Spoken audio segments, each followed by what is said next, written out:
සියලු දෙනාම ජේසුස් ක්‍රිස්තුස් වහන්සේගේ නාමයෙන් ආදරෙන් සාදරෙන් පිළිගන්නවා. யாவரையும் இயேசு கிறிஸ்துவின் நாமத்தினாலே அன்போடு கூட வாழ்த்தி මේ வரவேற்கிறோம். ලස්සන අලංකාර දවස නිසා අපි දෙවියන් වහන්සේට ස්තුති කරනවා. இந்த அழகான ஒரு நல்ல நாளுக்காக கர்த்தரை நாங்கள் ஸ்தோத்திரிக்கிறோம். අපි දකින්න පුළුවන් දෙවියන් වහන්සේගේ මෙවිල්ල හරි අලංකාරයි. நாங்கள் காண முடியும் தேவனுடைய படைப்பு மிகவும் அழகானது. ඉතින් දෙවියන් වහන්සේ අපව මවන්න ප්‍රථමයෙන් தேவன் எங்களை படைப்பதற்கு முன்பதாக ලෝකේ මවල තමයි අවසාන දවසේ අපව මෙව්වේ. இந்த உலகத்தை படைத்து கடைசி நாட்களிலே எங்களை படைத்தார். එමනම් දෙවියන් වහන්සේ මහිමේ අපි දකින්න පුළුවන්. அதனாலே தேவனுடைய மகிமை எங்களாலே காணக்கூடியதாக உள்ளது. අපි අද දවස වචනයක් අපි මෙනෙහි කරමු. இந்த நாளில் நாங்கள் ஒரு வசனத்தை தியானம் செய்வோம். සුදු යොහාන් පොතේ பரிசுத்த வேதாகமத்திலே யோவான் புத்தகத்திலே 11 වෙනි පරිච්ඡේදයේ 11வது அதிகாரத்திலே 40 වෙනි පදයේ අපි කියවමු. 40வது வசனத்தை நாங்கள் வாசிப்போம். මම දෙවියන් වහන්සේ විශ්වාස කරනවා නම් நான் தேவனை விசுவாசிப்பேன் என்று சொன்னால் වහන්සේ මහිමේ දකින්න පුළුවන්. அவருடைய மகிமை எனக்கு காண முடியும். අපි විශ්වාස කියන්නේ කොමක්ද? நாங்கள் விசுவாசிப்போம் என்பது என்ன?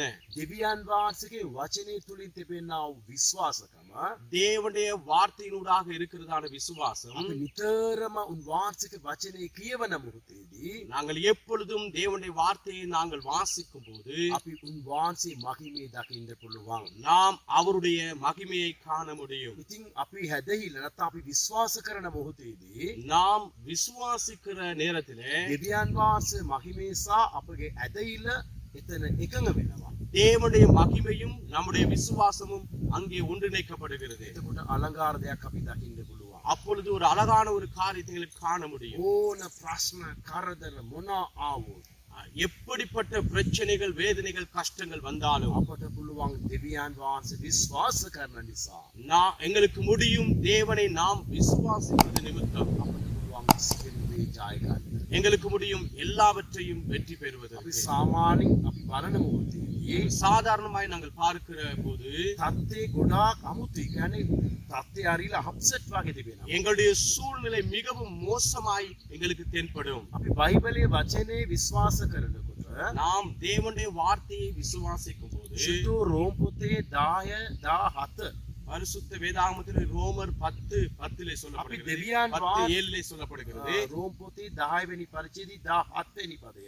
10ஆம் அதிகாரத்தில் ரோமர் 10ஆம் அதிகாரத்தில் 17வது வசனம். අපි දෙවියන් වහන්සේගේ වචනේ අසන්න நாம் தேவனுடைய வார்த்தையை கேட்க கேட்க අපි නිතරම අසන්න நாங்கள் எப்பொழுதும் கேட்க අපට හැදහිල්ලක් ඇති වෙනවා. நமக்குள்ளே ஒரு விசுவாசம் வளருகிறது. අපට පුළුවන් හැදහිල්ල තුල දෙවියන් වහන්සේ දකින්න. எங்களுக்கு முடியும் விசுவாசத்திலே தேவனை பார்ப்பதற்கு. ඒ නිසා මේ දවස ගොඩාක් අපි හැදහිල්ල පාවිච්චි කරමු. இந்த நாளிலே நாம் அதிகமாய் விசுவாசத்தை பயன்படுத்துவோம். බොහෝ මිනිස්සුත් එක්ක අපි කතා කරනකොට මේ ලෝකේ ප්‍රශ්න ගැන කතා කරන්නේ. அநேக நேரங்களில் நாங்கள் மனிதர்களோடு பேசும்போது உலகத்தின் பிரச்சனைகளை பேசுகிறோம். ප්‍රශ්න හැමෝටම තියෙනවා, අපටත් තිබෙනවා ප්‍රශ්නේ. பிரச்சனை எங்களுக்கும் இருக்கிறது, எல்லாருக்கும் இருக்கிறது. අපගේ බලාපොරොත්තු වෙනයි. எங்களுடைய எதிர்பார்ப்போ வேறு விதமான காரியமாய் ලෝකේ இருக்கிறது. මිනිස්සු බලන ආකාරය නෙවෙයි අපි බලන්නේ. உலக மனிதர்கள் பார்க்கிற பிரகாரமாய் நாம் பார்ப்பதில்லை. අපි කිතුණු නිසා අපි දෙවියන් වහන්සේගේ වචනෙන් අපි නැවත ඉපදුනා නිසා நாம் கிறிஸ்துவுடைய பிள்ளைகளாய் நாங்கள் மறுபடி பிறந்திருக்கிறபடினாலே අපගේ බලාපොරොත්තුව වෙනයි.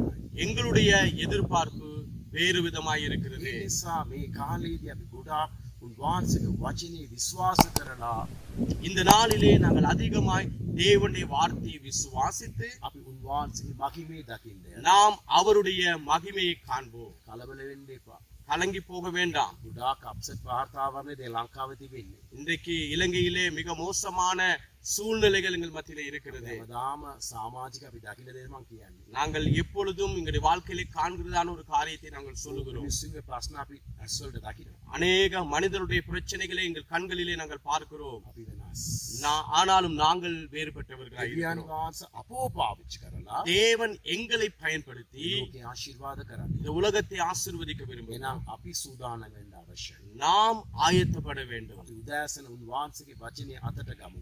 அதிகாலையிலே நாம் தேவனுடைய வார்த்தைகளை கரங்களிலே எடுத்துக்கொள்வோம். අතට අරගෙන මදි හිතට ගමු. நாங்கள் எங்களுடைய கரத்திலே எடுத்துக்கொண்டு பத்தாது, அதை எங்களுடைய இருதயத்துக்குள்ளே எடுத்துக்கொள்வோம். හිතට අරගෙනත් මදි எங்களுடைய இருதயத்துக்குள்ளே எடுத்துக்கொண்டாலும் போதாது, අපි ආත්මයට ස්පිරිට් එකට ආත්මයට දාලා අපි මෙහෙය කරමු. அதை எங்களுடைய ஆவிக்குள்ளே நாங்கள் வைத்து நாங்கள் அதை தியானம் பண்ணுவோம். එතකොට පුළුවන් அப்பொழுது முடியும் අපට ජය ගන්න. எங்களுக்கு வெற்றி பெற අපි යාත්නා කරමු. நாங்கள் ஜெபம் செய்வோம். ආදරවන්ත ජීවමාන ජේසුනි, அன்புள்ள ஜீவனுள்ள இயேசுவே, මේ කාලේදී ඔබ වහන්සේගේ ශුද්ධ වූ දෑතට අපි සියලු දෙනාම බාර කරනවා. இந்த நாளிலே பரிசுத்த கரத்திலே எங்கள் யாவரையும் ஒப்பு கொடுக்கிறோம். ඔබ වහන්සේගේ ශුද්ධ වූ දෑතට සියලු දෙනාම බාර කරනවා. உம்முடைய பரிசுத்த கரத்துக்கு எல்லாரையும் ஒப்பு கொடுக்கிறோம். හැමෝම වචනේ කියවලා, எல்லாரும் தேவனுடைய வார்த்தையை வாசித்து වහන්සේගේ හඬ හස්සලා, அவருடைய சத்தத்தை கேட்டு ගෙදරින් එළියට යන්නකොට, வீட்டிலிருந்து வெளியிலே புறப்பட்டு போகும்போது, අපි ගමන් යනකොට, நாங்கள் பிரயாணம் போகும்போது, ප්‍රථමදී දෙවියන් වහන්සේගේ වචනේ සහ යාත්නාව.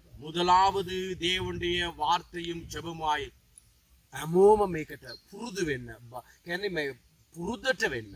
எல்லாரும் இதற்கு பழக்கப்படுத்திக் கொள்ள ස්වාමින් වහන්සේගේ ශුද්ධ වූ දෑතට සියලු දෙනාම බාර කරනවා. தேவனுடைய பரிசுத்த கரத்துக்கு எல்லாரையும் நாங்கள் ஒப்பு கொடுக்கிறோம். මේ ආශිර්වාද කරන්නේ நாங்கள் ஆசீர்வதிப்பது ජේසුස් ක්‍රිස්තුස් වහන්සේගේ උතුම් ජීවමාන නාමය. இயேசு கிறிஸ்துவின் வல்லமை மகத்துவம் உள்ள நாமத்தினாலே. ආමේන්. ஆமென். සියලු දෙනාටම ජේසුස් පිටයි. யாருக்கும் கர்த்தர் உங்கள் ஒவ்வொருவரையும் ஆசீர்வதிப்பாராக. God bless you.